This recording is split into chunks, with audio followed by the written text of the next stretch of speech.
At the scene, we found that one Grace Wanjikumua, who is a resident in Denderu, came from a place of work, and upon opening the house, she found a man who tried to drag her inside the house, but she managed to escape. She screamed. That alerted the neighbors, who also rushed to her rescue. When we are left at the scene, we found that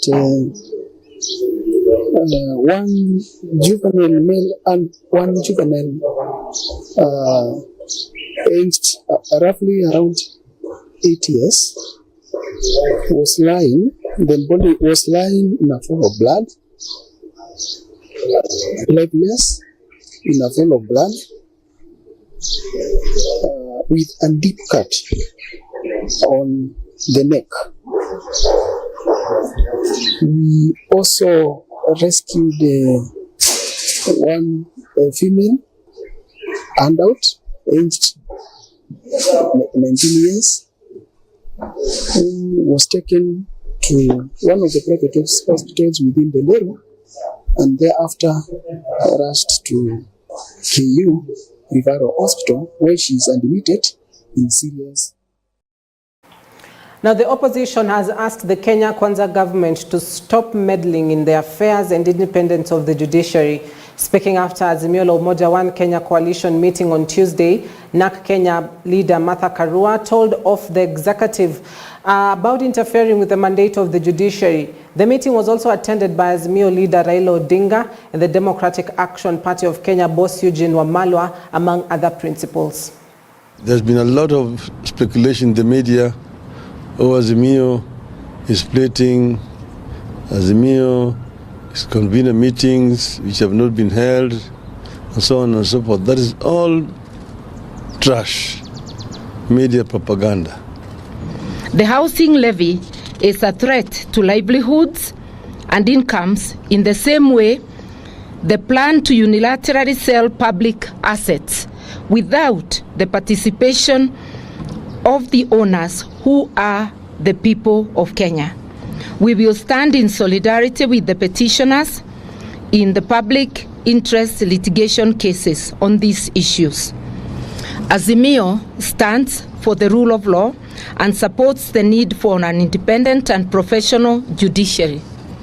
Subsequently, we demand that the Kenya Kwanza regime must keep its hands off the judiciary.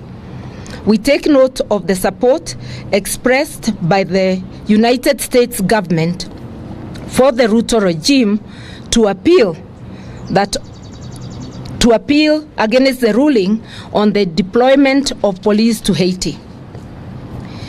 It is our hope that all parties shall respect the independence of the judiciary and that foreign interests will keep off our national affairs.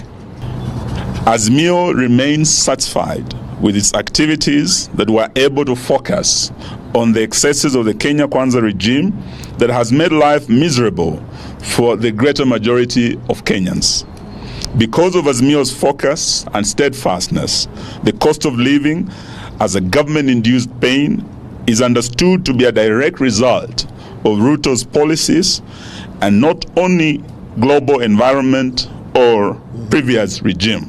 So this is purely Ruto's failed policies, and it should not be blamed on any global environment or Uhuru Kenyatta's regime almost 2 years later. The coalition is satisfied with the work of standing up for Kenyans and commits to continue holding the regime to account and to put blame where it belongs on areas like the ever-rising taxes, the deteriorating relationship with our neighbors, the rampant corruption in government, the tribalism in public service, the deterioration of the Kenya shilling, and general deterioration of our economy.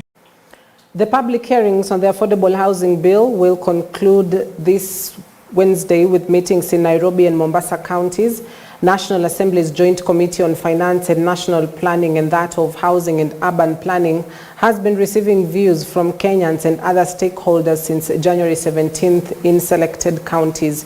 Now, the bill sponsored by Majority Leader Kimani Ichung'wah seeks to provide a legal framework for the establishment of the Affordable Housing Fund and give effect to the right to accessible and adequate housing as provided for in the Constitution. During meetings at the County Hall in Nairobi, concerns were raised regarding public land compensation.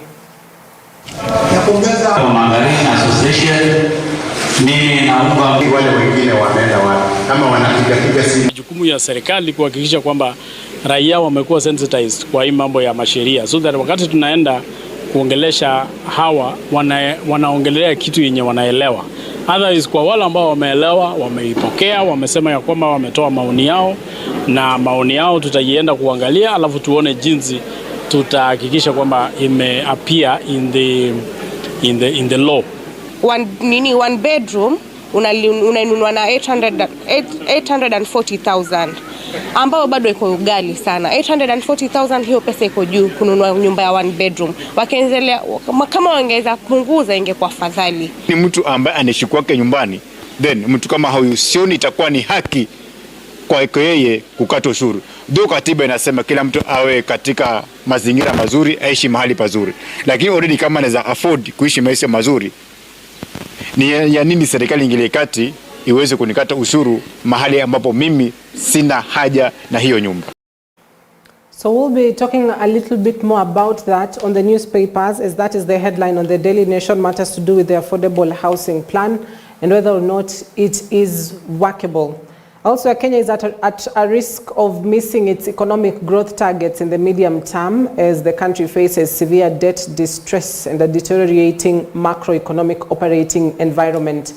According to the Public Finance Institution, in its latest financial analysis report, the country finds itself in a difficult time following years of continuous borrowing, as well as the inability of the private sector to create enough jobs for the millions of incoming youth on the labor market every year.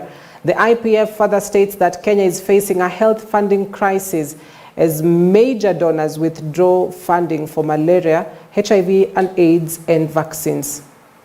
Kenya is not reaping fully the benefits that, or the returns that we should be reaping out of the high borrowing that we have had over the last one decade. And what that means is that the economy is at a high risk of running into debt distress. We know over the last one decade, our growth has been debt driven. But now our growth is stagnating at 5%. Many Kenyans are one medical bill away from poverty. And that's a fact that is reflected even within our figures and within our analysis. We are having, the population is mainly youth-centric. We are having the donor financing transition, and we're also having the disease transition, where we are having a greater and greater burden of non-communicable diseases. Kenya is at high risk of debt distress, and if we have an adverse shock, we will definitely default. The Kenyan government, are we able to have a budget that is able to bear the weight that will come with the costs that were previously financed by donors?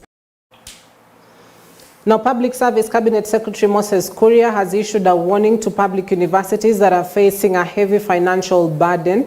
Kuria pointed out that the central government will not tolerate public institutions of higher learning that are unable to afford the funds given to them by the national government. This comes after realization that many public universities are being oppressed by lack of funds and excessive debts. Kuria spoke about this while addressing 1,000 new board members of 107 government agencies. And you know, my brother, Professor Machogu, is really, you know, we really need to give it to that man, because he has really faced the bull by the horns. He is slaying the dragon in terms of mismanagement of our public universities, in terms of transforming the way we finance our public universities. And so therefore, I'm also asking public universities, which are also state corporations. The government is doing its part, the president is doing his part, the minister is doing his part. Now it's up to you. There's no excuse. There's no excuse for not having prudent financial management.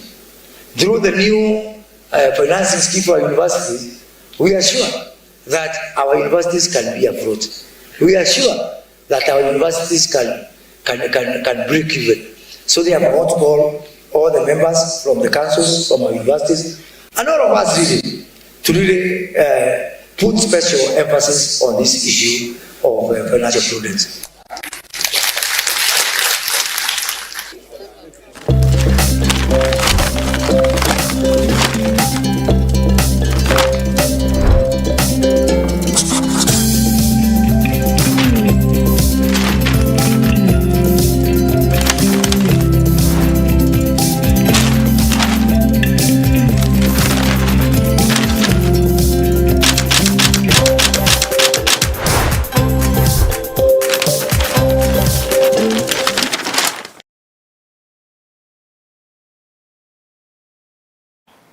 Now let's go to the newspapers and take a look at what is making headlines. A follow-up on that initial story on the affordable housing campaign. Basically what we're looking at is there's an Affordable Housing Act to which the courts have put a halt to it and said it is unconstitutional. There was no public participation. There's also a question on whether or not the government can backdate taxes, and we're looking forward to see whether or not the government will be appealing that decision of the Court of Appeal at the Supreme Court. However, now what we're having is the Affordable Housing Bill that has been petitioned by Kimani Ichung'wah, who is also the majority leader in the National Assembly. The Affordable Housing Bill, it's just a bill. Public participation is what the Committee on Housing is doing across the country. Then they will be going to file that particular report, then submit it to the floor of the National Assembly. Perhaps members of Parliament will debate about it. If the majority pass vote on it, then it heads over to President William Ruto, who subsequently makes it a law. But before that, let's backdate a bit to the campaign period where President William Ruto, who was the then Deputy President William Ruto, had the Kenya Kwanza manifesto that talked about affordable housing, and that is what is on the headline on the Daily Nation. How Ruto broke housing pledge. How Ruto broke housing pledge.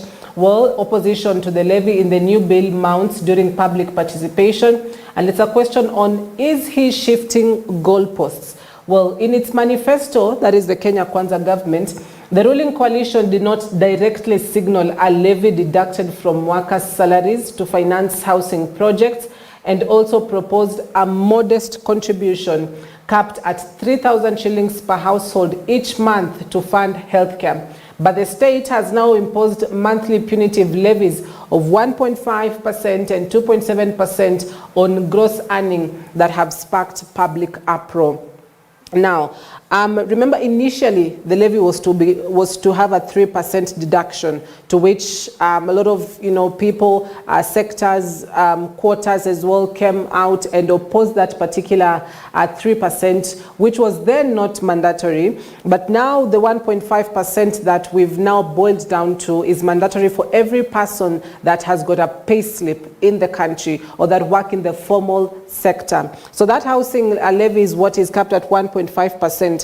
However, in the manifesto for the Kenya Kwanza government, specifically they said they would fund that housing commitment with about 250 billion shillings between the year of 2022-2023 financial year and 2026-2027 financial year. So if you do the math, those are basically 5 financial years. And if you divide it with the 250 billion shillings that they would have funded their housing plan, then that means every financial year the government would have had about 50 billion shillings. Now, it was not a question of would it have been deducted from your pay slip or from a pay slip? No, it was on a budgetary allocation. So the government would have found other ways of sourcing for the funds.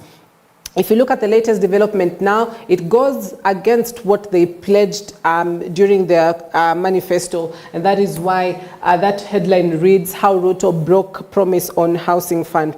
Now, exactly this is what the Kenya Kwanza commitment read. The 250 billion shillings across the 5 financial years, of which budget commitment 50 billion shillings, with 200 billion being financed by pension funds. So those were the exact words from the Kenya Kwanza commitment of just how they will get this money.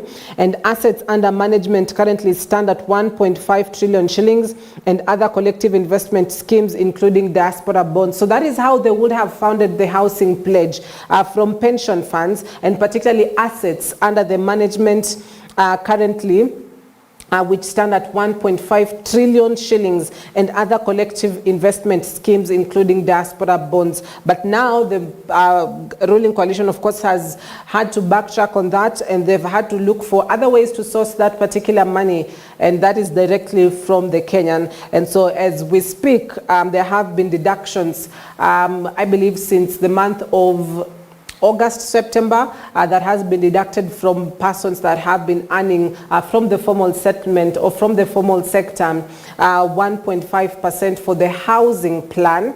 And so at the moment, what we are looking at is that the Court of Appeal has put some brakes on that, and the Federation of Kenyan Employers has asked employers not to deduct the money henceforth unless there's a directive that will be given forward either by the Supreme Court, because at the Court of Appeal matters are done and dusted. So if the government will be appealing this particular decision at the Supreme Court, then that is what we'll be looking at. However, there could be another way for us to be having this discussion because of the Affordable Housing Bill, which is basically a bill that if it goes through Parliament, then it will be enacted into law. And once it is enacted into law, well, that is a different conversation from the Housing Act, which the courts have put a brake on. Now, the coalition detailed financing models that gave the impression that if elected as the next government, it will not raid workers' pay slips, but explore other means to resources, including budget allocation. However, once in power, in its implementation of the housing and healthcare programs, the government has imposed levies at 1.5% for the housing levy and 2.7% for the healthcare programs, what we are calling the SHIF, Social Health Insurance Fund, because it compiles Social Health Insurance Act and the Digital Health Act as well. So how Ruto broke housing pledge, that is what is on the headline of the Daily Nation. Now, Azimio in fresh push against high taxes and cost of living.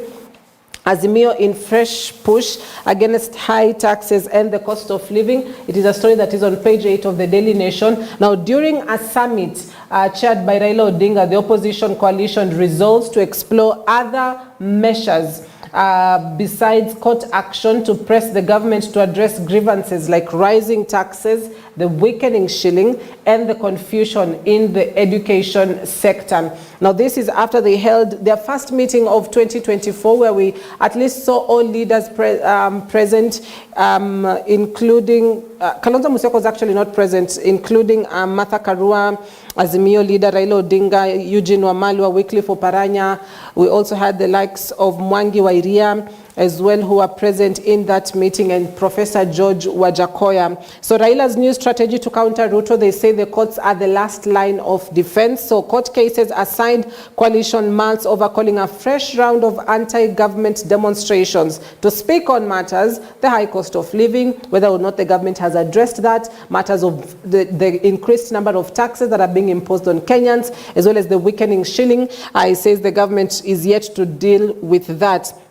An opposition leader has revealed that his coalition was working on a number of measures. Now, apart from joining forces with petitioners in some of the public litigation cases, the coalition is said to be considering calling for a fresh round of street protests, similar to the ones it staged last year before agreeing to initiate talks with the government. Now, Odinga has since lined up a major political rally in Nairobi on Friday, at the historic Kamukunji grounds. ODM officials say the political jamboree will double as a membership recruitment drive the party has been running in the last couple of weeks across the country. So a big meeting called at the Kamukunji grounds on Friday that will perhaps have a way forward on what the opposition will be doing next. Also, Kome warning as UDA Senators JSC plot in motion. Chief Justice Martha Koome vows the independence of the courts is not negotiable, even as a senator lobbies a change to composition to the Judicial Service Commission to tame the judiciary. Now, the JSC, of course, includes members from different quarters. The JSC includes, the Law Society of Kenya representative, advocates of the High Court representatives, as well includes the Attorney General. And so Koome warning as UDA's senators plot to have a change in composition of the Judicial Service Commission. And the CJ says talks don't mean giving up autonomy. The independence of the judiciary still stands. That is the Daily Nation. Now let's cross over to the Standard newspaper that speaks of shock blunder that could set criminals free. Shock blunder that could set criminals free. Court revelation reveals, court papers reveal that more than 10,000 people charged with robbery in Kenyan courts since July of 2018, and another 2,000 robbery convicts could soon be back on the streets following what rights lobbies say is a fatal blunder that has seen authorities continue arresting, charging, and convicting suspects under a law declared unconstitutional in 2016. And that is a story that is on page 6, a special report by the Standard that reveals that there are gaps in some of the laws that were initiated in the country in 2016. Now, you may soon have a criminal who violently stole, raped, or killed, buying their freedom, basically being able to pay bail. At the moment, that is not allowed in the Constitution, but of course, this is something that has also brought out a lot of controversy because the High Court agrees that a case that, or this is if the High Court agrees that a case that seeks changes in the penal code to allow convicts of capital offenses to have an option of paying fines. Now, there are minor offenses and there are capital offenses. For the minor offenses, you're allowed to pay bail. For the capital offenses, like robbery with violence, like, murder, you're not allowed to pay bail. Now, two murder convicts argue that it is unfair and unconstitutional for a person found guilty of murder or robbery with violence not to be accorded an opportunity to pay for their sins with money, basically bail. Now, Section 24 of the Penal Code provides that for capital offenses, a person may be sentenced to death and may get varying number of years depending on other mitigating factors and circumstances under which the crime was committed. However, Section 26(3)(1) of the Penal Code bars substitution of a fine where minimum sentence is provided. So there are petitioners that have headed to the High Court to seek, what they say their rights or justice if a suspect has been charged or has been found guilty of capital offenses, that they will be now able to pay bail or to at least buy their freedom. So the AG errors may free about 12,000 suspects that have been convicted of various capital offenses across the country. And that is one of the issues that, of course, will be a shocking thing, as a shock blunder that could set criminals free. Now, at the center of it, of course, is the Director of Public Prosecution, Rebunson Molele. We've got also the CJ Martha Koome and the Attorney General, Justin Muturi. So the year 2016 is when judges declared sections of the Penal Code penalizing robbery with violence as unconstitutional. In 2018 is when robbery with violence and attempted robbery ceased to exist as crimes in the Penal Code, according to a rights group. So it will be interesting to see how that develops. Also, Azimio quotes our new arena against Ruto, as the principals held a meeting for the first time this year to discuss the way forward. Will there be a resumption of demonstrations in the country? That is one of the things that perhaps will be answered on Friday at the Kamukunji rally. Top cop playing hide and seek with the courts. The War Memorial Hospital management failed to reclaim their land from Nakuru County government for the third time yesterday. after County Police Boss Samuel Ndanyi failed to enforce the third court order. That is on a land that is at the center of a battle between the War Memorial Hospital and the Nakuru County government. So that is the standard headline. Now to the Star newspaper that speaks on Khalwale. I did not kill my trusted farmhand.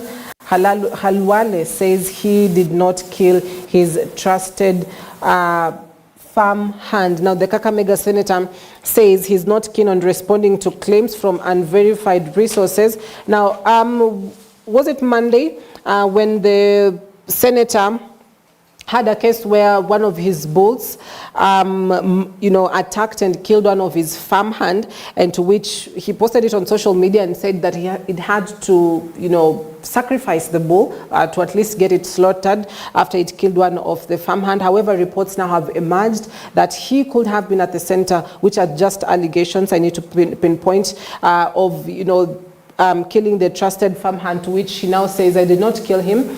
And he says he's not keen on responding to claims from unverified sources. Now, detectives in the county are investigating the circumstances surrounding the 47-year-old worker's death at the senator's residence in Malinya, Ikolomani. Kizito's body was discovered on Sunday at the stable of a bull that he said to have tended to for over 20 years. The body had multiple injuries believed to have been caused by the fighter bull. Khalwale is big on the Luhya cultural bullfighting scene, earning him the name bullfighter. His critics allege that there was more to Kizito's death than what has been stated by the senator as accidental. So we'll leave that to the hands of the detectives. Now, Azimio resurfaces as Ruto attends Italy-Africa summit in Rome. That is President William Ruto, who jetted out on Monday. On top of the page in pictures, as well as bottom of the page in pictures, where we had Azimio principles. Interestingly, Kalonzo Musyoka is missing from the picture because you've got Opiyo Wandayi, the minority leader. You've got George Wajakoya, you've got Jeremiah Kioni, Eugene Wamalwa, Raila Odinga himself, Martha Karua, Wycliffe Oparanya, Mwangi wa Iria, Peter Munya, that were present at the meeting, and as well as Ndiritu Murithi, who also joined Azimio, but Kalonzo Musyoka also missing from that picture. Also, lawyers mourn advocate gunned down by bandits on his way to Isiolo. Ruto plans to slam brakes on court cases. The president's government is seeking to say legal loopholes critics have exploited to slam the brakes on his legacy projects. After a string of setbacks in the courts, the government has proposed to overhaul and tighten the laws guiding public participation. The new set of rules on public consultations is aimed at making it difficult for petitioners to mount court challenges. So a couple of Ruto's plans have been halted by the courts, including the housing levy. The SHIF was in the courts as well, but got a nod from the courts.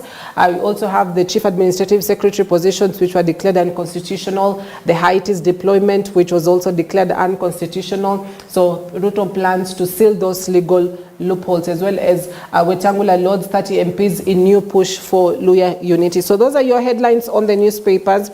The Star that speaks on Khalwale did not kill my trusted farmhand. The Standard on shock blunder that could set criminals free under the penal code, whether or not violence or cases such as robbery with violence and attempted robbery are under the penal code or not, as part of capital offenses.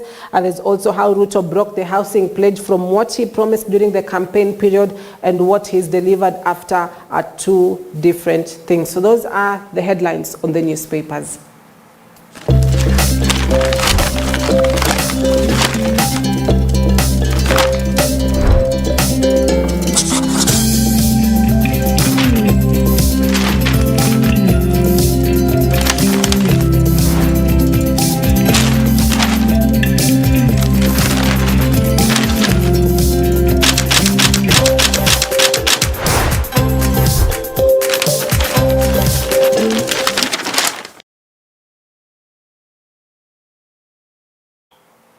Now, we are taking a quick breather, but when we come back, we'll be getting into the conversation this morning on choosing an investment plan. What is the best investment plan for you? How do you go about it? What sort of guidance do you need? So my guest is in studio, Francis Mutoni, who is the Chief Executive Officer of the Gold Plus Advisory. He's as well a business coach and a financial coach. So that conversation coming up in just a bit. If you've got any questions concerning investment, particularly it's still a new year, well, just 1 month old, so you may have had plans under your New Year's resolutions to invest. Well, where do you invest? How do you invest? What are some of the factors that you need to consider? So that conversation coming up after the break. Stay with us.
Watching EBN TV, transforming your world. In a fast-paced world filled with distractions, it's easy to lose sight of what truly matters: your relationship with God. Every Tuesday and Thursday, we take you on a transformative journey of building your faith, without which it's impossible to please God. A journey of introspection and discovery of who you are in Christ Jesus. For you to walk with God, you should not crumble when you come under pressure. Kama umeokoka, sema umeokoka mpaka mbele ya president, mpaka mbele ya chief justice, mpaka mbele ya kila mtu. Hiyo ndio kuokoka ya ukweli. Kuokoka ya ukweli. Enjoy a faith-filled environment of worship and ministry of the word every Tuesday and Thursdays from 9 a.m. with Reverend Felix Kevoy, exclusively on EBN TV. That is the word of the Lord today. Every Thursday from 8:30 p.m. Listen, every man needs God. And every man needs to learn to humble himself before God. Enjoy teachings from Pastor Chris Oyakilome. Here's what the Lord is instructing you to do. Prepare yourself in the Word of God. Feed your faith. Prepare yourself in the Word. Build your faith and get to know who you are in Christ Jesus. Feed your faith. There's a spiritual attack of some kind through sickness. Build your faith strong. Every Thursday from 8:30 p.m.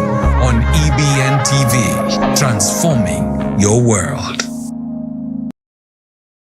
Every Saturday from 8:30 a.m. But we should not be afraid to interpret scripture. Get to know the story behind the Bible. Why was it written? To whom was it written? And what was happening when it was written? Understand, get to know, learn how to properly interpret the scriptures so that you're not deceived. In the book of Revelation, and we have started to enter into the happenings, because these are things that are going to take place hereafter. Join Pastor Felix Kevoy and his team as they go through the different books of the Bible and give you the theological interpretation of the same. At the very introduction of the book of Revelation, the book lays clear what is contained in here. Every Saturday from 8:30 a.m. on The Theology Show, only on EBN transforming your world.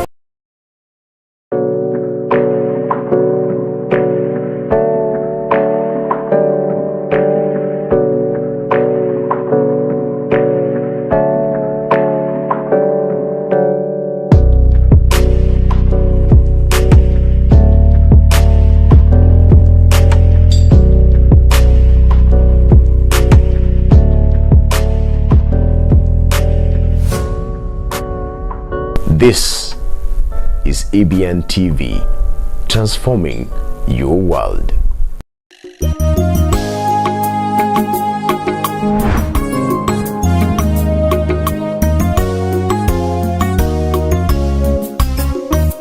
Hello, praise the Lord. My name is Pastor Joseph Musajawaza of Unfailing Love Ministries. I'm inviting you every Wednesday to join us on our program, Victory Through the Word. In this program, we teach you God's Word. We teach you to find solutions and answers to the struggles of life through the Word of God. Everything you ever go through in life, every pain, every tear, every worry, and every questions that you may ever have in this life. You may not get answers out there, but in God's Word, there are answers and there is a solution. The Bible says that God has exalted His Word above His name. In His Word, there is hope. Heaven and earth shall pass away, but His Word will always remain abide. I encourage you, engage with us as we study together, as you ask your questions, and let your questions be answered as you are built and as you hear God's Word. Our church is located in Umoja, Inako, near Olobon Hotel, just off Sango Stage along Moi Drive, and the court is known as Church Court. Give us a visit and your life will not remain the same. God bless you, and let's meet every Wednesday from 7:30 to 8:30 p.m. only on EBN Television.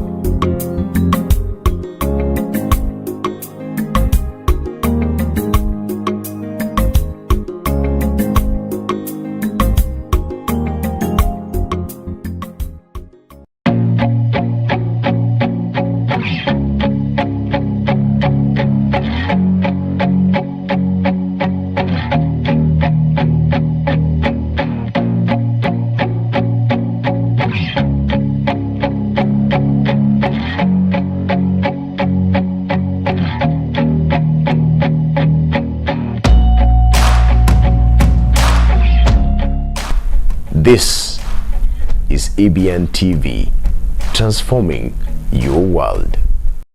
Every Sunday from 9 p.m. Christian World Today, a look at what is happening in the Christendom. We look at revivals, controversies, persecutions, and in-depth interviews on issues affecting the church. Christian World Today with Frederick Njiri.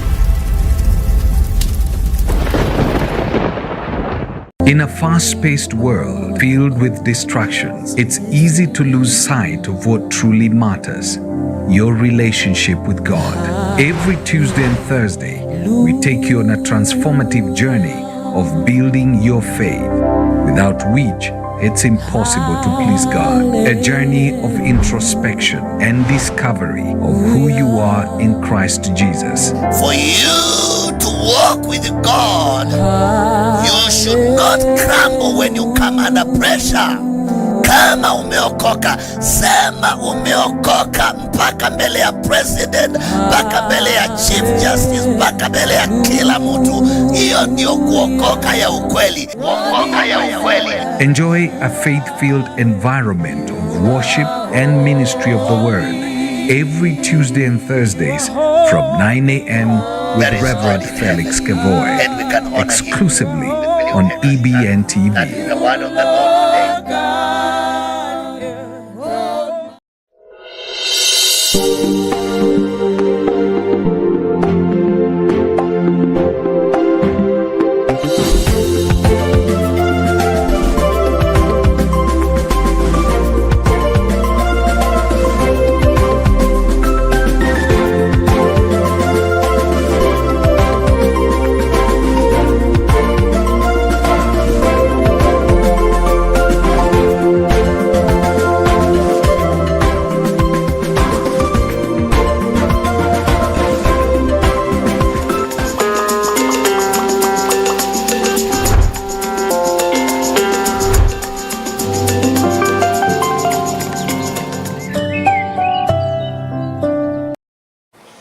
Well, good morning. Welcome back. Thank you for staying with us. We are glad that you've stuck around for this conversation.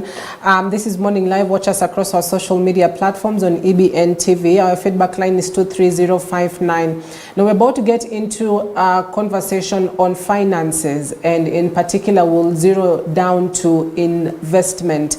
Now, this is a word that you've come across quite a number of times, particularly as an adult. You know, people will talk about, I've invested in this, I've invested in that, and you might have put it down as one of your New Year's resolution for 2024 that you'd love to invest into something. Well, we're here to make it easier for you, to give you options, as well as to give you knowledge on your finances. Let me introduce my guest in studio quickly that has joined me this morning. I'm joined by Francis Mutonyi, who is the Chief Executive Officer of Gold Plus Advisory. He's as well a financial consultant and a business coach. Thank you so much for coming in this morning. Thank you, Cynthia.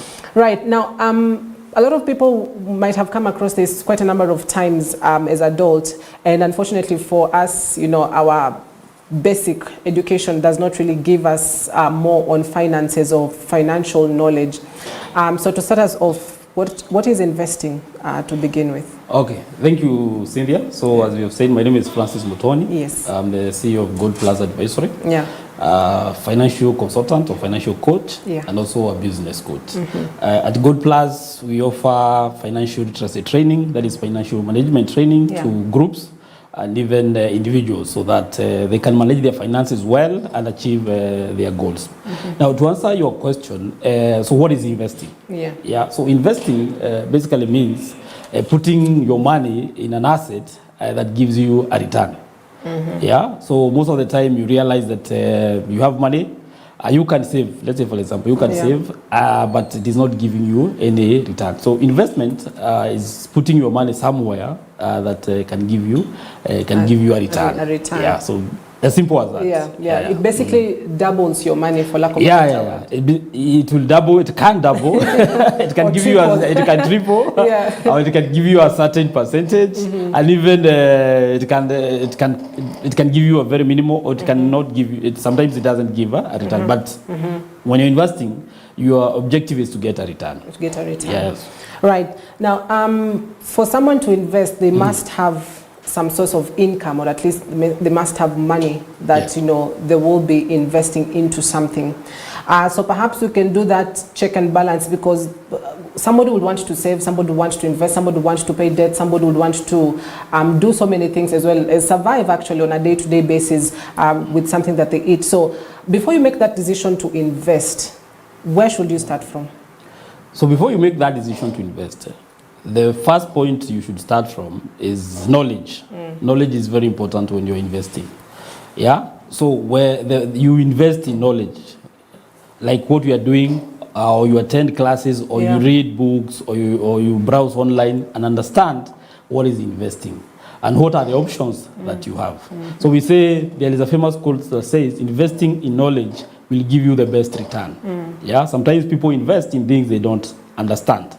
I remember sometimes back, there was a business that people invested in, quail business. So they were told that once you keep quails, they're going to multiply at a very high rate, of which they are multiplying at a high rate, and then you're going to sell them, and you're going to get a return on this. But they didn't understand how this business was working, and what happened is, the first people who got in, they were able to sell to the people who were coming in, and at some point it flooded the market. So the person who came maybe in the middle, they lost a lot. So because they did not invest in knowledge of understanding how am I going to go in this business. So investing in knowledge is the first and most important thing.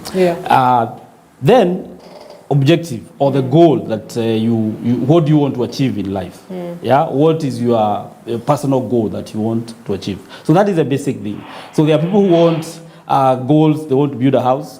There are people who want to educate their children. There are people who want to go on holiday. There is a person who wants to buy maybe a car, a Ferrari, or a small car. So there are different goals. People have different goals in life. So what is your goal? So let's say, for example, a person who wants to build a house for his family will have different way of investment, and will use different vehicles of investment than a person who wants to take his children to school. Yeah. Or a person who wants to buy a TV, or a person who wants to go for a holiday. So the first thing, the most important thing that we should ask ourselves, 5 years from now, 2 years from now, 3 years from now, 1 month from now, because they are short-term goals and long-term goals. What do I want to achieve? Yeah. So when you know that, now there are some tools that we use for you to be able to guide you. And some of those tools is budgeting, because you're earning some income. We start from there. So you're earning some income. So a budget is a tool that is going to help you to know how you're going to allocate your money, whether you earn from business or whether you earn from employment. So a budget is a tool that is going to help you allocate how you are going to earn, how you are going to allocate the income that you have. So most of the time we don't have budgets, and we operate on an ad hoc basis. So when you go out there, you meet this guy selling mayai, you buy some. When you go, when you're on the streets, you get to a boutique and they are selling some nice clothes. You buy. So by the end of the day, you have used maybe 1,000, 2,000, 3,000, which was not budgeted for. And you can imagine at the end of the month, how much maybe you'll have used, and even sometimes people get into debt because they didn't plan. So that is the first basic. So a budget will help you live within your means, not living beyond your means, because once you live beyond your means, you're going to get into debt. Which is also another thing altogether. Right. So you know, people will get the knowledge, you get your objective, also budget your finances, and you've mentioned about income. Which brings me to, does it mean somebody with no income cannot invest? Because investing literally means putting your money somewhere so that it can give you a return. So you need to start earning the income, or you need to improve your ability to earn the income. So be it from employment or from business. So the first thing is earn the income. And incomes for those people who are listening to us and they don't have incomes. So how do you start that? You can start a business, which is another topic altogether. You can invest in your skills. Like you have that skill of presenting, so you're earning from that. You can invest in digital skills. Maybe you want to do some jobs online. You want to help people manage their social media accounts or something like that. So that you have that capacity and power to earn.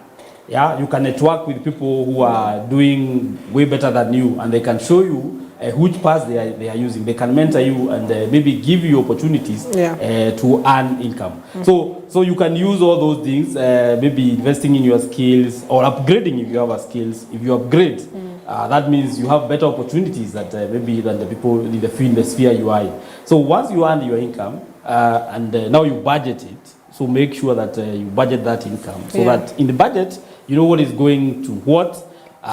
Then from there, you save a bit of it. Now that, whatever you have saved, now you can be able to invest. You can be able now to put in assets that are going to give you a return. Then the other problem that comes also is debt management. So you should be able to manage your debt in such a way that it is not overwhelming you. Because let's say, for example, you're paying debts left, right, and center. Maybe you borrowed because of one reason or the other, because maybe you didn't have a very good plan, so you had an emergency, and you borrowed money. So that what happens is that you're paying debt every other day. So it will be very hard for you to invest. So you must put your house in order. Those are the basics. And actually that is what the first thing, like even when we do training, we train people how to put their house in order. After that, now you can be able to invest. Because even in investment, you need an emergency fund. Because sometimes things happen. Let's say, for example, sickness or loss of job, or maybe a small mishap along your journey. If you don't have an investment fund, or you don't have a fund where an emergency fund where you can go and get this money, that means you had invested somewhere. You are going to sell. I know you have seen quick sales, maybe a car, maybe land. That means that person is in distress, and they want to sell that asset very fast. So if you don't have that emergency fund, so it can also become a very a very tricky situation. So you need that foundation. So Yeah. that is the foundation before now you start investing. Right. Yeah. Now, let's go to the plans themselves, Yeah. because there are so many ways anyone can invest. Yeah. And this is where it really bites, because most people may operate without financial advisors or financial coaches. Yeah. So they tend to listen to friends who will say, oh, I invested in this and this is what I got in return. But when it gets to your turn, things don't work out that way. So perhaps you can give us like plans that, people can invest in that give good returns, that may have low risk factors involved or may have high risk factors involved. Okay, so there are very many assets that people can invest in. So one is stocks. So when you talk of stocks, we talk about the shares in the Nairobi Stock Exchange or other stock exchange in the world, but we're going to talk about that. Then we have real estate. That is land, buildings, such kind of thing. Yeah. Then we have treasury bonds and treasury bills. Yeah. Then we have forex. People also invest in forex. That is money. Then we have what we call money market funds. Yeah. Then we have SACCOs. We have the SACCOs, and also lastly we have things like cryptocurrency, which is a new thing that has come in. Yeah. Right. So there's stocks, real estate, treasury bonds and bills and forex. And from what I hear you say is, for these options, you definitely need to have somebody that can guide you, because if you don't understand how the market rate is, like if you don't understand how the exchange rate is, you're not able to invest in this. So we'll kick it off from the stocks. What are stocks? How do people get to know about the exchange rates? How do they understand this particular area?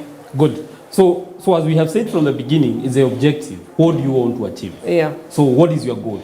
So once you know what is your goal, now it can give you a direction on where to put your money or where to invest your money. Yeah. So we are talking about stock. What is stocks? Yeah. So when you buy a stock, you are being a part owner of a company. Yeah. For example, Safaricom. So you buy the Safaricom share. Maybe they have issued, let's say for example, 1 million shares, and you buy 2 shares. That means you own 2 over 1 million shares of Safaricom. Yeah, yeah. So that is what we mean by buying shares. So when you buy shares, you become a part owner of that company, like Safaricom, let's say for example. Yeah. So when you pass around Oyaki, where you say you own a small part of this company. So, and how are you going to benefit by owning part of Safaricom? So you're going to benefit by earning dividends. So Safaricom every year, they will say, after they do all their business, they have made 50 billion. Yeah. Out of that 50 billion, they will say 10 billion we are going to issue as dividend to our shareholders. So if you own 2 shares, you are going to say for every share we are going to give you a shilling. Yeah. So they are going to give you 2 shillings. Yeah. So that is how you earn. So one of the ways in which when you invest in Safaricom is by earning dividends. The other way that people benefit from investing in stock is by way that the share might appreciate. Yeah. So like Safaricom was the what we call the initial public offering. They issued their shares to the market in 2008, and they were selling that share at 5 bob. Yeah. So then that share, it appreciated over time. There was one time it had got even up to 37-40 shillings. Yeah. So that means you bought the share at 5 shillings, then it goes up to a certain price where maybe that was your goal. That you say, I invest at Safaricom at 5 shillings. When it reaches 20, I'm going to sell it. Yeah. Or when it reaches 40, I'm going to sell it. So that means your value has appreciated. Yeah. Then so that means there are 2 ways. So you can get dividends, and also it can appreciate. But there are some challenges that the cons or the disadvantage of owning shares. So one of the disadvantages is that the share might depreciate. So you might buy it at 20, and then it depreciates to 13. Like now it is trading between 13 and 14. So the person who bought at 30 shillings, now means they have a loss of around 15-60 shillings. Yeah. So that is something that can happen, especially like in these economic times. Things are a bit tough. So even the way the companies are operating, when the profits go down, that means the way the economy is operating, the share can go down. So those are the benefits and the disadvantage. But so how do you buy shares? So that is the other question that the person, an investor will ask. So one of the ways to buy shares is you go and open a CDS account. You can open with the stockbrokers. There are very many stockbrokers in Kenya. You can go to your bank and they are going to open a CDS account. So when you instruct, let's say for example, your bank or your stockbroker that they buy for you Safaricom shares, they are going to buy Safaricom shares, and now you are going to have in your CDS account 100 shares, or 200 shares or 300 shares, the amount of shares that that you have bought. So that is how you buy stocks. So and it is a market. Like the way you go to Marigiti, there are people selling apples, there are people selling oranges and bananas. So we have the Nairobi Stock Exchange is a market. So there are so many shares that are being sold there. So there are banks, there are telecommunication companies, there are companies in the hospitality industry, that is hotels. So all those shares are listed. So you look at a company, the fundamentals of a company, how it is operating. This company, the way it is being managed, will it likely make profit? The industry it is operating, how is it? So that is how you go about shares. So you can literally understand more. And it is very good. People always think that the only account you should open is a bank account. It's a bank account. Or a SACCO account. There are so many accounts that you can open, like the CDS account. Now, for the stocks, it is important to also understand the history of just how a company has been performing. So in 2024, would you advise somebody to invest in stock exchange? Good. So that is a very good question. So they always say, in 2024, the economy has not been very good. Like there has been, it has shrunk. So and for a couple of years, the Nairobi Stock Exchange, the economy, the prices have been on a downward trend. So depending with what you want, because as we said, personal finance is very personal. So there is somebody who is going to get into the market right now, and there are some people who are also exiting or they are selling the market. So it depends. So it is not a one fits all kind of advice, or it is very personalized. So there's a person who is very long term. Let's say for example, there's a person who wants to invest for in the next 10 years. They want to put their money somewhere. So they will go and say, Safaricom I'll buy, because it is a technology company. I'll buy Safaricom at 13 and 14 shillings, and then I'll hold for 10 years, because I know the way technology is going to be a major driving factor in the economy. So they are going out to buy Safaricom shares at 13, and then they are going to hold for 10 years. Then within 10 years, maybe it is going to be at 40 shillings. There is another person who will say, in agriculture, I can see the market, the way the market is operating in agriculture. Tea leaves in the next 2 years or in the next 1 year, the prices might go up. So they'll go and look for a company like Sassini, and they buy shares. Then within 1 year, they exit the market. So it is not a one size fits all. It depends with what you are looking. But like Warren Buffett says, when there is blood in the street, that is the perfect moment to get into the market. So that is what he says. So it depends. I cannot conclusively say that this is the right time. It depends what is your goal, what is your objective, what are you looking into. All right. Now, away from the stocks, let's talk about the treasury bonds and bills. And from the onset, any common mwananchi may listen to that and say that's a millionaire's business. I cannot afford that. But you can have as minimum as, how much for you to get into treasury bonds and bills investment. Okay, good. So what are treasury bills and treasury bonds? You are loaning money to the government. The government the government offers services to Kenyans. They build the infrastructure to Kenyans. they offer healthcare to Kenyans, and they require money. So you always hear the government is borrowing from Domestic China, borrowing. from the World Bank, but they also borrow domestically. That is, they also borrow from Kenyans. Yeah. So how do they borrow from Kenyans? The Central Bank of Kenya is a banker of the Kenyan government. So it issues what we call treasury bonds and treasury bills. Yeah. Yeah. So treasury bills are short term. Treasury bonds are the long-term loans that you offer the government, and they will offer you. They will pay you an interest. They pay you something in return for investing with them. Yeah. So and as minimum as 50,000. That is the minimum amount that you can invest is 50,000. So as minimum as 50,000, you can invest with the government. Yeah.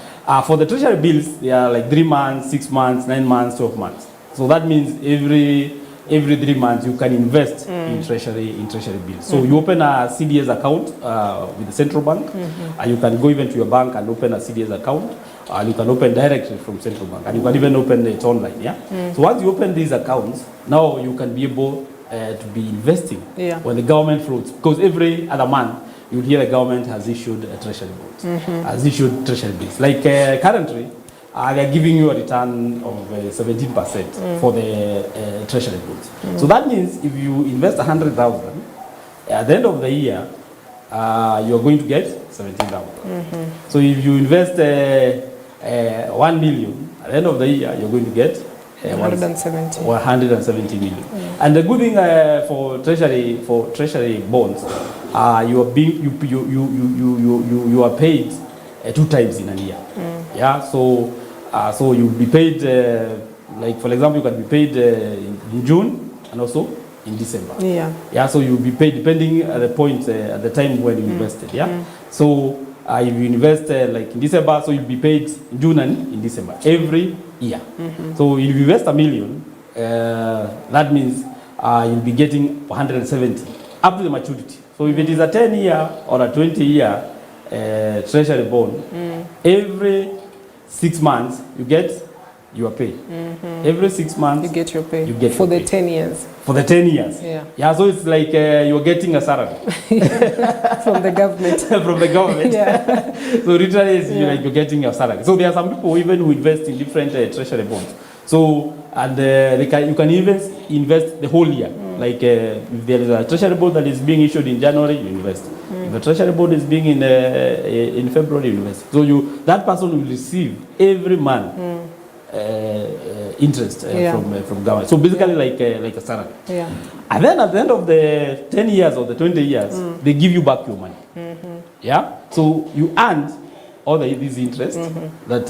But your money is intact. Your money is but your money is intact. So you earn for the 10 years. You earn 170,000. So if it is 10 years, that is 1.7 million. So you invested 1 million, but for the 10 years, you're going to get 1.7. Yeah.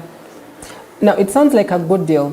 However, there will be a question that people will raise. The government itself struggles to pay international debts. Yeah. Does that ever happen with domestic debts?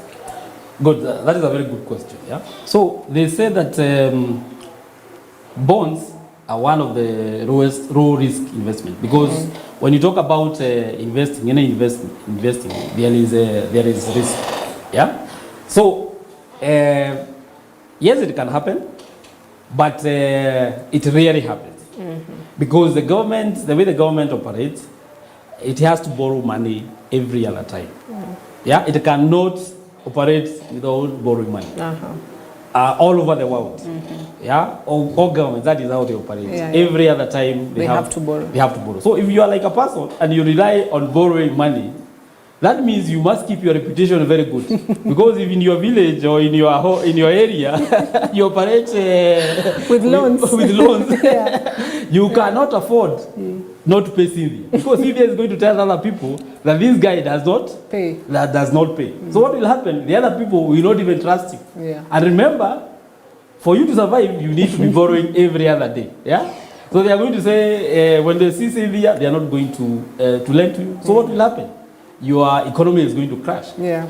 Everything is going to go haywire. So governments always strive to pay loans. I think there was one time I think last year, the government had financial strains, and I remember they delayed salaries for the civil servants, but they had to pay the loans. Yeah. So we have seen cases where there are cases where there was financial strain and people had to take haircuts, but bonds are one of the safest or the low risk investment. Yeah? The other disadvantage, because we have looked at you can earn interest for a long time, and you also get your money, the 1 million at the end of the year, at the end of the period, at the end of the tenor. One of the other disadvantage is what we call inflation. Yeah, inflation is if something you are buying at 100, you are buying bread like. You were buying bread juicy at 50. Yeah. But now it has gone on like 50, 60, 70, 80. Yeah. So the shilling has lost, the buying power is weakening. So inflation is when your buying power weakens. Yeah. So, or the prices go high. Yeah. When the prices keep on going high. So if you had the 100 shillings, you could do so much. Yeah. But now the 100 shillings, you are doing less and less and less of what you could do. You could have done a year or 2 years ago. Yeah.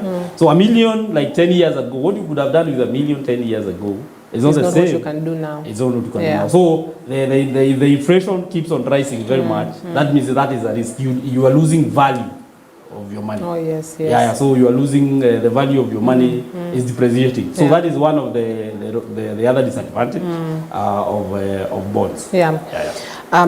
To put it simply, if I invested 1 million shillings today in bonds, and I'll be getting the 170,000 shillings for each 6 months. Yeah. So what I can do with 170,000 shillings now is not what I'll do with it in 2035 or in 2030. The challenge is not on the 170. The challenge is on your 1 million. The 1 million, because the 1 million that you invested in. You could have bought land. Let's say, for example, with that 1 billion, you could have bought real estate, maybe one plot. Yeah. But if you're buying that plot in 2035 now, they are going to tell you we need 2 million. Oh yeah. Yeah. So that is so that 1 million has lost its purchasing power. So that is the only downside. So if the inflation, sometimes the inflation can go high. You have heard of cases like Zimbabwe, where the inflation went very high. Yeah, so you are going to realize, yes, you have 1 million, because the government will still give you your 1 million. Yeah. But you realize that 1 million is now has lost its purchasing power. So that is it. But so the 170 is an advantage, is a benefit that you're going to accrue within the 10 years. The only challenge now is if the inflation rises. All right. Now let's go to the money market funds. We're basically going through each of them as quickly as we can.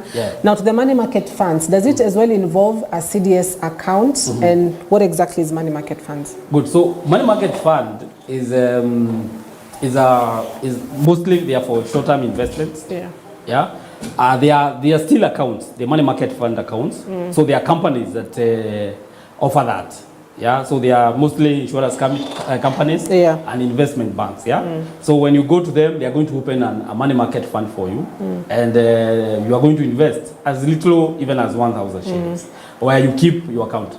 So it is an account where you can get your money, not instantly like the way you get it to a bank, but maybe within 24 hours or within 48 hours, you can get your money when you want it. Maybe in your bank account or in your phone. Yeah, so there are many companies that are offering the money market funds. There are so many companies: CIC, Sanlam, Double Capital. There are so many. If you research, you can see the many companies that are offering that. The beauty about money market is that you're going to get your money very, very fast. Yeah. So the liquidity, what we call the liquidity factor. Yeah. So let's say, for example, we have talked about bonds. Yeah. Bonds, we say they're highly illiquid. Yeah. So they are very illiquid. So if you want your 1 million, selling it can be a very tricky thing in the market. Yeah. So you want your money, you have something that you have seen an opportunity somewhere, so you want to sell your bond. Yeah. It can, like now, it is a very tricky situation. But for money markets, if you want your money now and now, just give them maybe the people who you have invested with 24 hours or 48 hours, and they're going to give you your money. Yeah. So it is a very good way of keeping your money. So it's almost like a bank account. It's almost like a bank account. It's only that you don't have the ATM whenever you want to withdraw the money that you withdraw. So and they are going to give you, like currently, because of the interest rates, they are going high, so they are going to give you very high, very good interest rates. 15, 16, 17%. So, and people even say, instead of putting your money in a bank, why don't you put it in a money market fund, where it's still earning interest and you can still get something out of it. The other beauty about money market funds is that you can invest anytime you want. You can top up. So you can say you have a plan every month, you're depositing 5,000. But in between the months, you get 1,000, 2,000, 3,000. You can literally always top up. You can always top up. And they do what we call prorated earnings. So every other day you are earning interest. So if your money is sitting in a bank account, it is not earning anything. But if it is sitting in a money market fund, it is earning something every single day. So at the end of the month, there is some interest. If you had invested 10,000, there is some, and you have not withdrawn, there is some interest, it has earned. So if that 10,000 go 2 months, it earns some interest. If it goes for 3 months, it earns some. And if you keep adding, whatever you're adding, it keeps earning more interest. So is it also a low risk investment plan? It is not a very high risk investment plan. This is a low risk investment plan. It's but it also depends with the person that whoever you are talking to. But majorly, it is a low risk investment plan. All right. Now to the forex, which basically, I'd put it as well on stocks, on stocks and the treasury bonds and market funds. About forex now, what is it about forex that people would want to invest in? Good. So forex is a prediction of the value of the currency you are investing in. Let's say, for example, the dollar. So if you buy a dollar, currently it is at around 160 shillings, 162, 163 there. So what happens is that last year, let's say, for example, like 2 years, 3 years ago, it was at around 120. That means you bought the dollar at 120, and now you can sell at 163. So that is what is. So it has appreciated. You have gained 40 shillings. Let's say it's at 160. So you have gained 40 shillings. So that means that is what you have earned. So that is how forex operates. But there are people now who monitor forex like on a daily basis. They move a lot of money, so they don't even wait for an year. So especially like banks and other institutions, they invest a lot in forex. So they will invest like $1 billion today, and it increases by just cents. The dollar. I'm using the dollar as an example, but you can invest in all the forex. So it increases by a cent or 2 cents or a shilling. And then they sell because it fluctuates. So it can increase. It can decrease. It can decrease. So if they had bought forex worth $1 billion and it increases, they're going to make 200 million. They have machines, sophisticated machines that are tracking all these these movements. They can even detect it is going to go up or it is going to go down. So that is how they operate. So and if you look at the forex graphs, they really swing. Like every other second, they are swinging up and down, up and down. So they know at this point it is going to increase. So they buy and sell. Is it advisable to get into forex as an individual or invest into forex as Cynthia, or is it better perhaps to just let the bank do the business for you? So most of the time, the people who do forex, that is their full-time job. So, and you are competing against those people. So let's say, for example, you get as an individual. So that means you have to dedicate time. Yeah. You invest in that skill, even machines, so that you can be able to do that business. Yeah. So that is a factor that you should consider. So I see some people investing in the forex online, but that person is also selling cabbages by the side. Yeah. So and remember, that person is competing with an institution that has 24/7. Yeah, 24/7. That is what they are doing. They have employed people to do that job. Yeah. So that means the chances of you losing money are very high. Yeah. Yeah. So it is not an investment, and also not very. Yes, there are some people who you can give the money and invest with. But banks in Kenya have not said they do that. They do their own forex trading.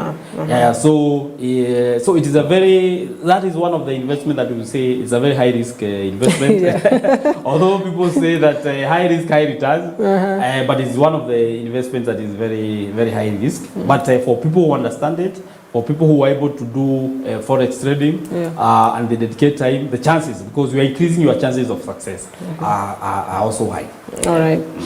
Now, let's perhaps move now to real estate. And investing in real estate, you'd hear stories of it was a success. Invested in real estate, built this, built that, and now this is what I'm earning from it. But do people understand the real estate market enough for them to invest in it, as you also define what it is to invest in real estate? Okay.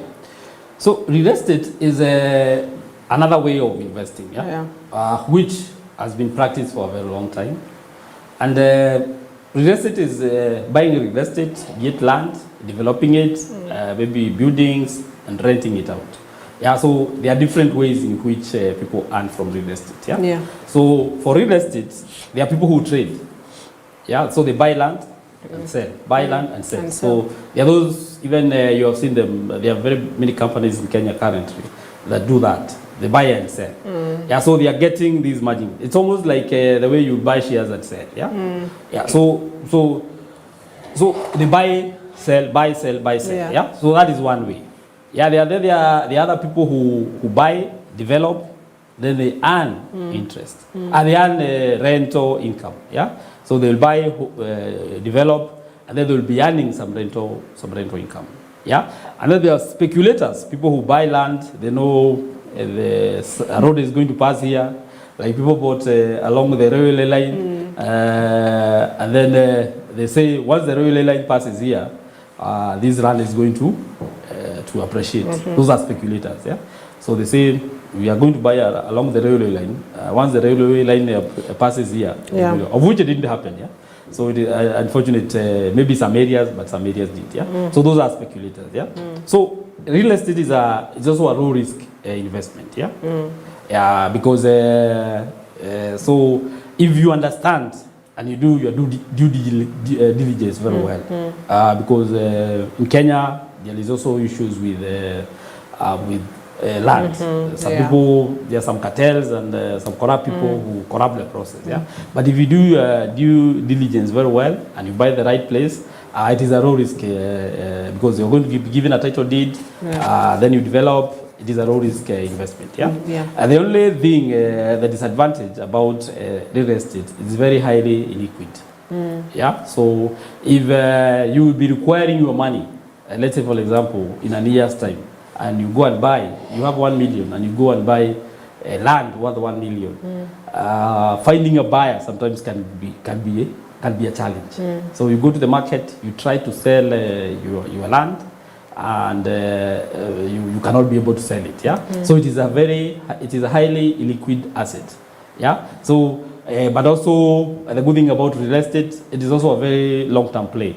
So you buy land, you build, and you get rental income. So for example, you're getting 50,000, 20,000, 100,000, whatever it is. You can get that for 100 years. You and your children, your grandchildren, and your children's children's and children. your children's children. Yeah. So they are going to get that. Yeah, but you have to understand how you have to be very good at understanding. But it is a very low risk investment, not so much high returns. But there was times, especially for people who are speculating. There was some years back people were speculating, they got very good returns, but not so much. The market has really tampered, but it is a very low risk return if you understand how to go about it. Yeah. What about inflation? Because if I was to purchase an acre of land today, I'll give an example of my rural place, which is at about 600,000 shillings. But previously, you would, or at least some years back, you'd have gotten the same piece of land with less or cheaper money. So how much does inflation play a role as well on choosing whether or not to invest in real estate? Good. So inflation actually is an advantage to real estate because if you buy at 600,000 now, in 10 years, the 600,000 will have maybe the inflation will have maybe 20%, 10%. I don't know. So you might realize you are going to sell at 1 million. So real estate can be a very good hedge against inflation. It works for you. Not against you. Not against you, because if the buying prices continuously increase, that means for even for the land, whether it is bread or it is land, that means the prices are increasing. So when you're doing real estate, actually it is to your advantage if the inflation if the inflation goes up, because you still sell at the same prices, the prevailing prices. So it is to your advantage. All right. So one more plan before because I know there's so many plans, but let's just do one more, which are very close to people, and those are the SACCOs.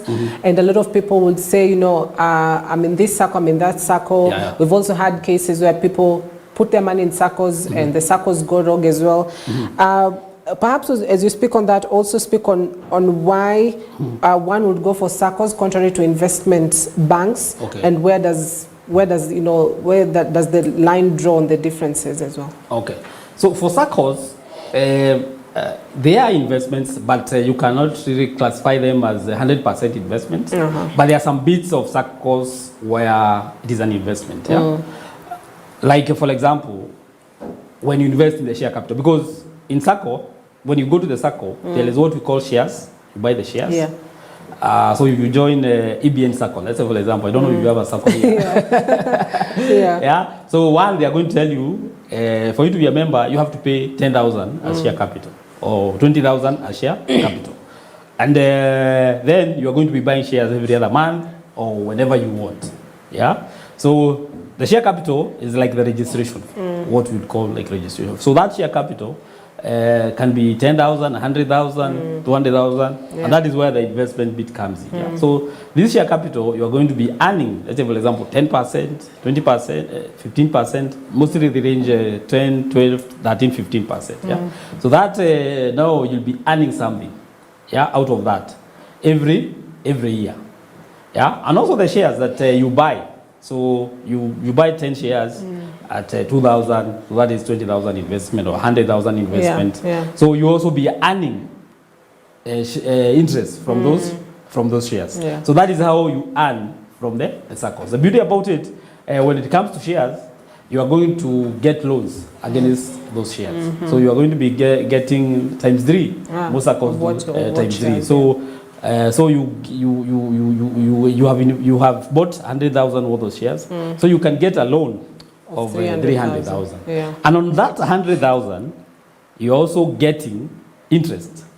They're also giving you dividends on that 100,000. So let's say, for example, they're giving at 10% or 15%. Every year, you're getting 15,000. So if you have 300,000 worth of shares, every year you're getting 45,000. And also now, once you become a member, they are going to give you loans at interest at 12%. Because SACCOs always charge interest at 1% per month. So it is 12% per annum. So you are getting these loans at a very cheap interest. Unlike when you talk about banks, the interest rates keep fluctuating. Like now, there are some banks now even offering at 20%. And you had borrowed at 100, but the interest has gone up. And now you're paying at 20%. So SACCOs are very good. And also there is a community bit of it. Literally, you own the SACCO. It is you can walk in any time. It is your SACCO. But for investment banking, it's very different, because investment banking is offering you ways in which to invest. Literally, they're offering you. So there is a bank, and also we also talk about investment bank. Investment bank are those people who are going to help you to invest and manage your finances. Yeah. Wow, such a broad way to speak on the plans and the investment plans that are there. So you've been able to talk of a few. Because we've got a few minutes to wrap it up. There's somebody who's had the money or has the money as we speak. And has listened to the conversation, and they're wondering, okay, so when do I start investing? So how soon should anyone start investing? Good. So you should start immediately, because if you invest a shilling today, it starts earning interest today. So if you wait for an year, that means you have lost a whole year time when you could have earned another shilling.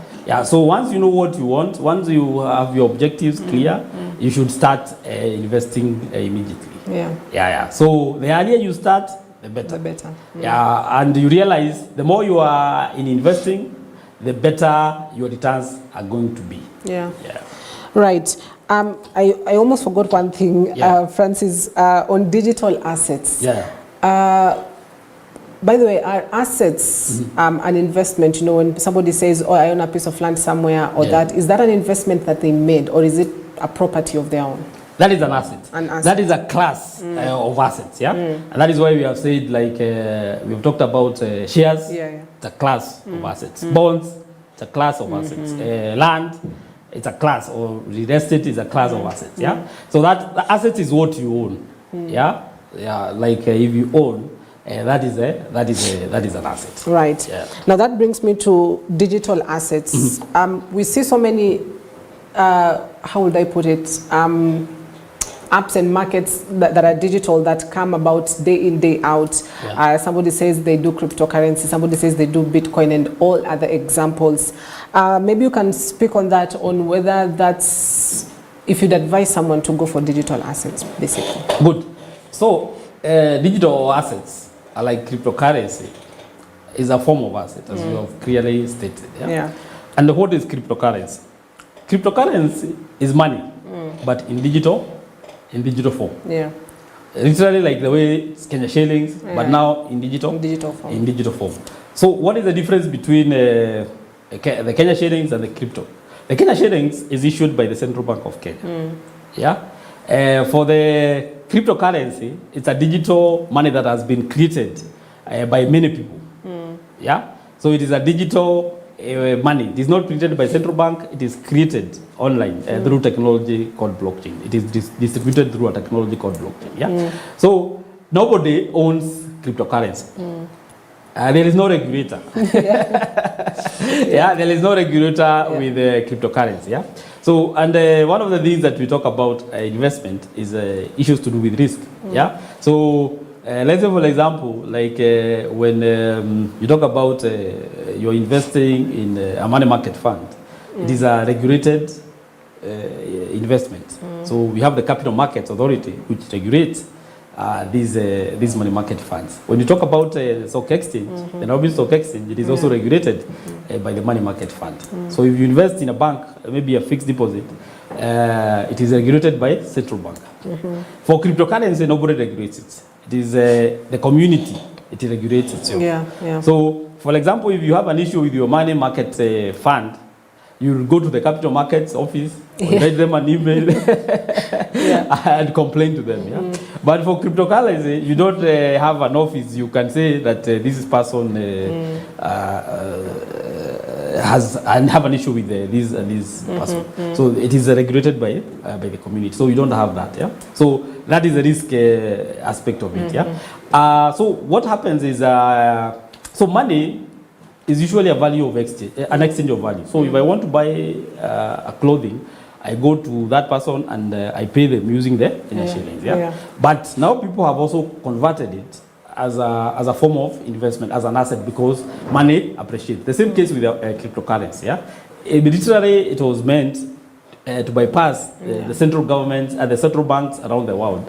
So they create, so you can be able to exchange. So if I want to buy something from you, I don't have to use Kenya shillings. So if I want to buy something from China, I don't have to use a Chinese yuan. I can pay that person with Bitcoin. If I want to buy something from the United States, I don't have to to buy with the US dollars. I can buy with the Bitcoins, which is now a universal kind of money. Yeah. But now people realize it also appreciates. So that is why now people are investing in Bitcoins. Yeah. So the advantage is that Bitcoins can appreciate very fast. Maybe into 3,000 percentage points. So you invest 100,000, you are 3 million richer after a short time. Yeah? But also it appreciates very fast.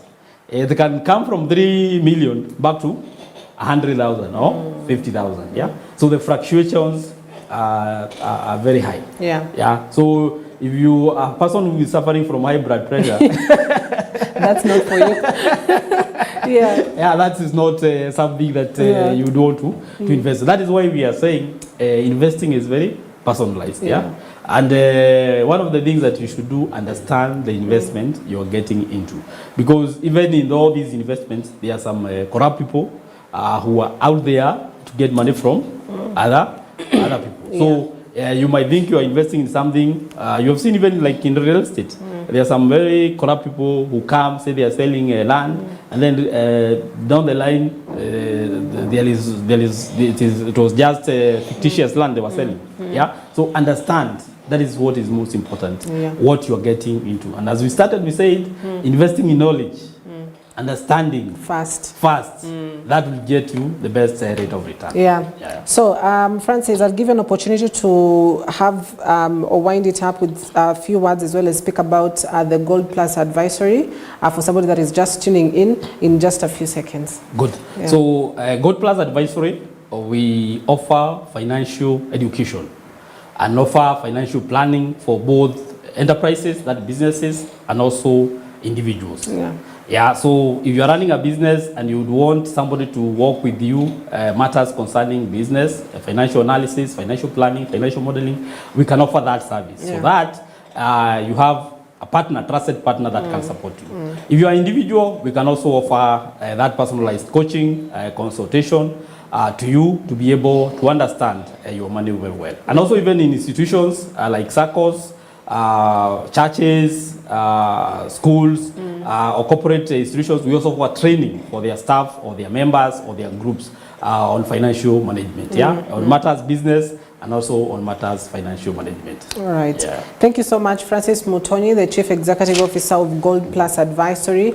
He's as well a financial consultant and coach and a business coach. Thank you for coming in this morning to share so much knowledge. I believe with the knowledge that you shared here, I am more enriched. So thank you very much for that. So in case you've missed this broadcast, you can rewatch it across our social media platforms on just what will be a better investment plan for you. But as always, you can reach out to us if you'd love to get in touch with Francis here so that he can take you or your company or your business through more on matters finances. So that is where we wrap it up this morning. Thank you so much for your wonderful company.